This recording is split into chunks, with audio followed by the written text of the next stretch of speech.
Study too. The music is soothing and there are often really nice people in the comments that can help me through it. What usually worked for me is the rule of fives.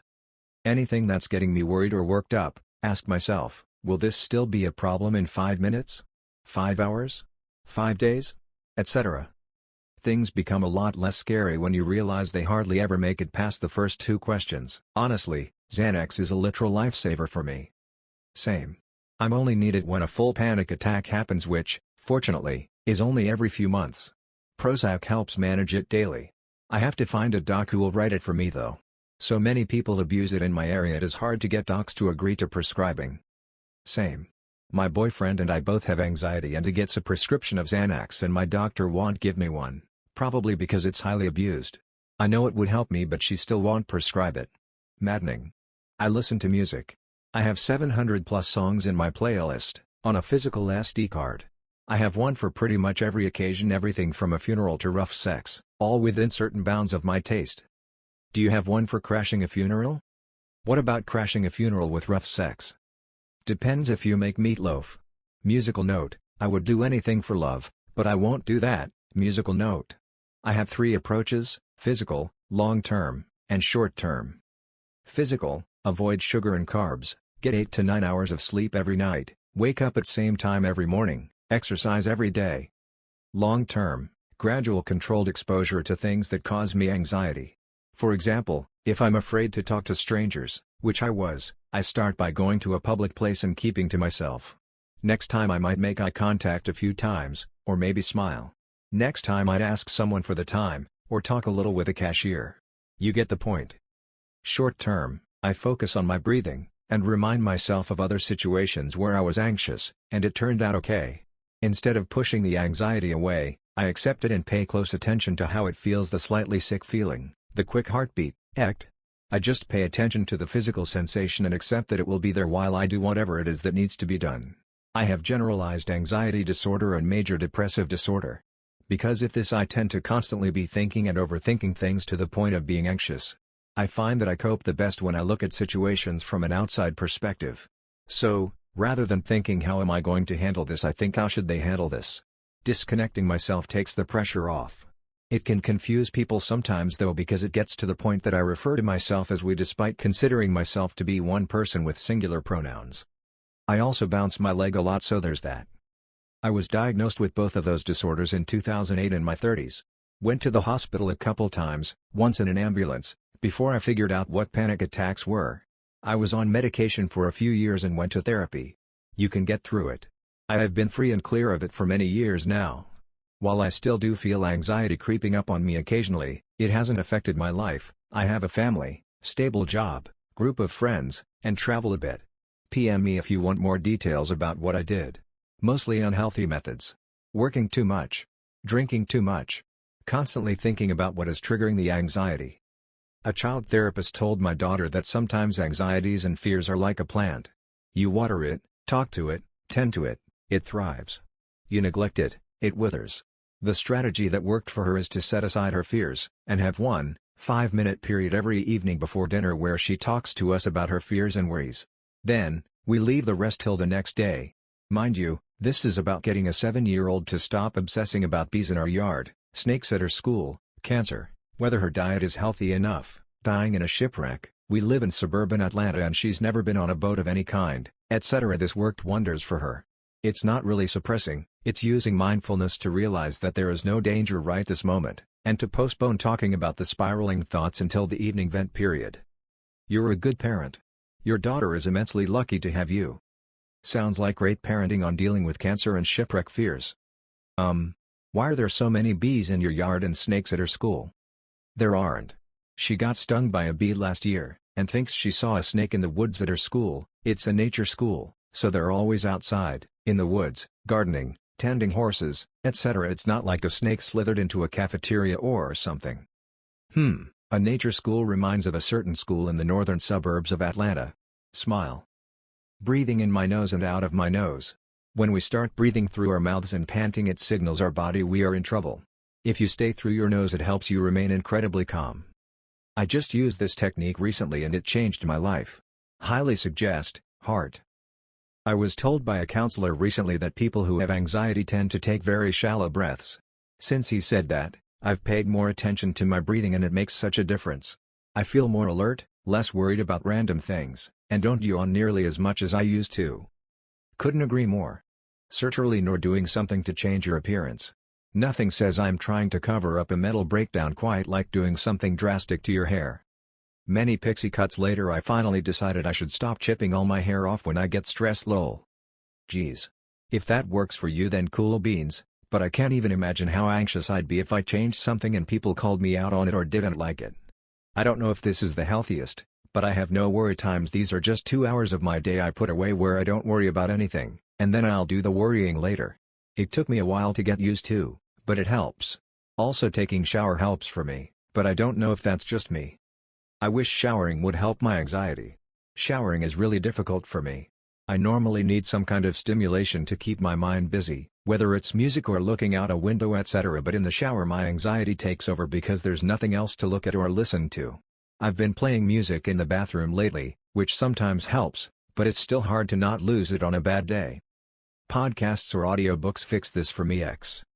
It's so crazy you mention this, because I find that if I'm having an anxious day, a shower doesn't help calm me down, it makes the anxiety so much worse. It's a claustrophobic feeling I guess. I'm going to try the music, thank you for sharing. I love this. That's a great idea. The shower thing for me too. I'm pregnant currently, and I found out that I am one of the lucky ones who gets postpartum depression symptoms during pregnancy. I figured this out when I went to take a shower and it didn't help, and I was actually screaming in pain by the time I got out of it.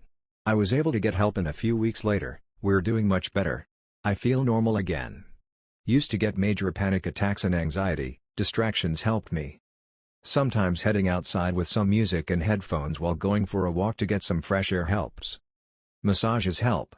It sounds weird, but I've had friends that have given me neck rubs or massaged my scalp while I was freaking out thinking I was dying. For some reason it has helped during major panic attacks. It also helps when you have friends that experience the same thing. Showers tend to be good for me. Something about the water, whether it's hot or cold, kind of pulls me out of the anxiety or panic attacks I'm in. These things helped me most when I've had panic attacks or anxiety. It took years to conquer and I still get mild anxiety, but the most important thing that helped me was this. I've had panic attacks and anxiety episodes so bad I've called the ambulance or gone to the hospital. During those episodes, I 100% thought I was gonna die. Yet, here I am 5/6 years later writing this out to you all. I survived each episode and I will survive the future ones. If I can, so can you. Don't give up friends. Valium and Don't Laugh, adult horror-themed coloring books.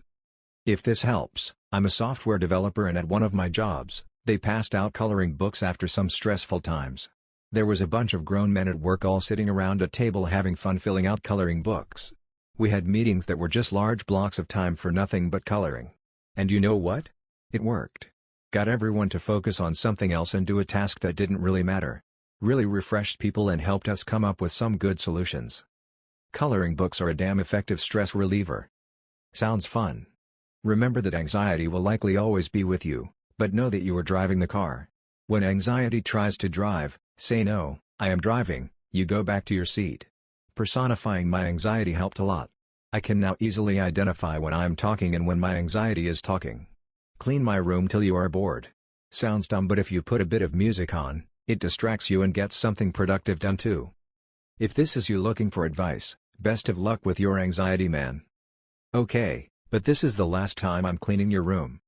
I realized this shortly after, but it was too funny to edit. But Jordan Peterson would be proud. Just be sure to denounce postmodernism before and after using your vacuum.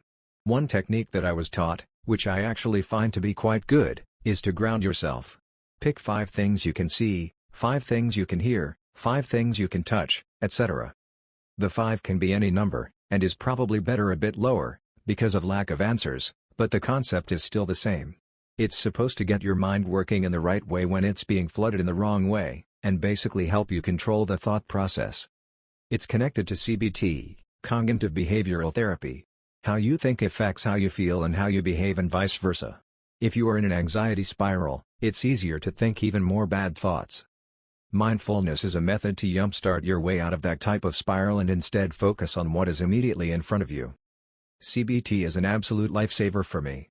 It was like putting on glasses for the mind, it corrected my vision of the world. I mean, there are limits and it is primarily symptomatic treatment, but after I went through with it, it became so much easier to work on my regular shit after that. Yeah man, nothing gets you out of a rut quite like cock and ball torture. Exercise. Can't stress enough how much that helps me with a lot of things.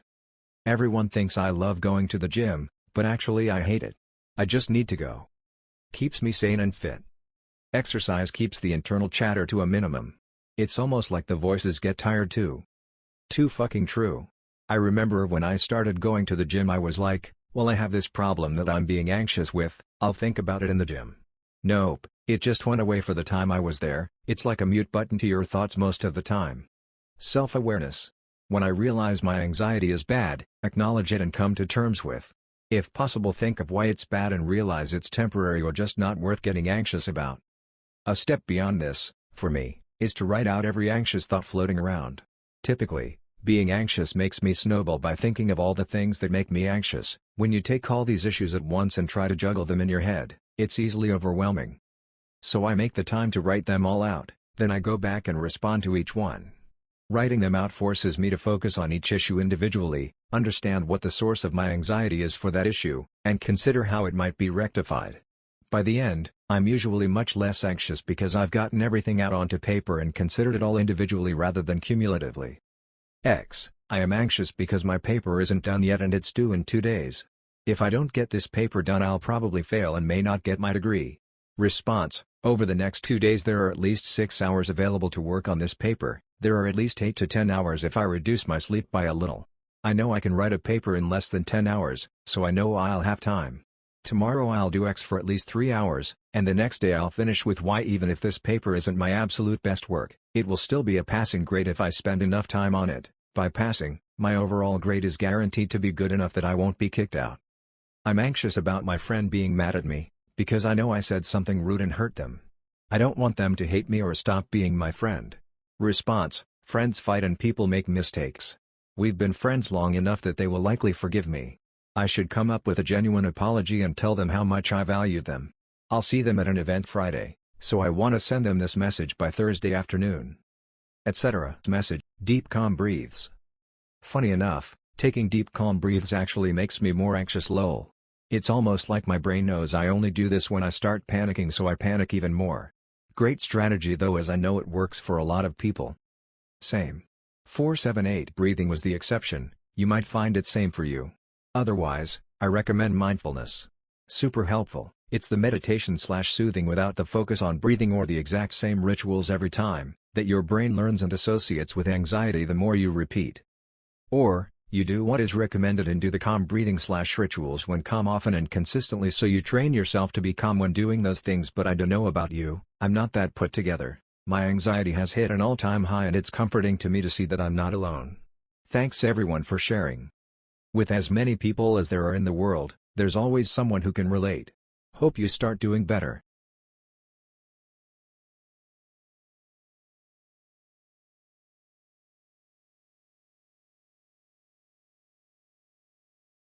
Oilfield.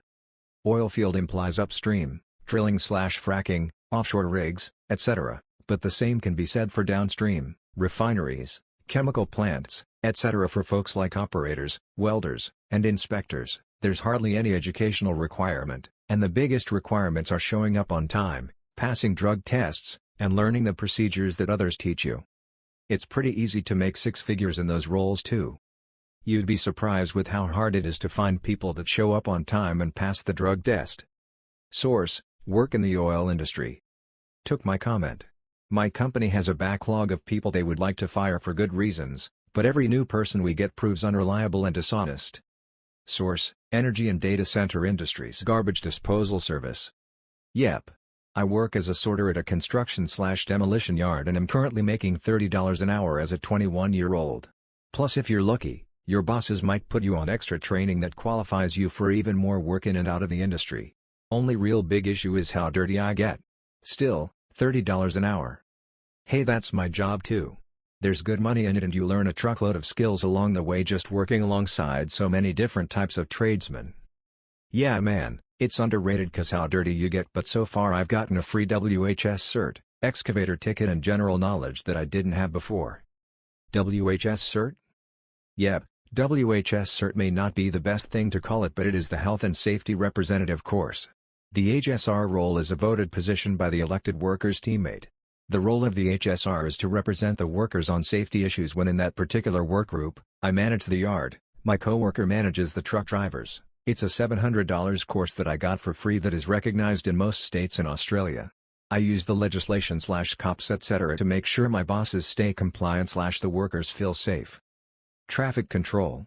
I paid $400 to join the laborers union and started making $31 an hour the next day. No experience.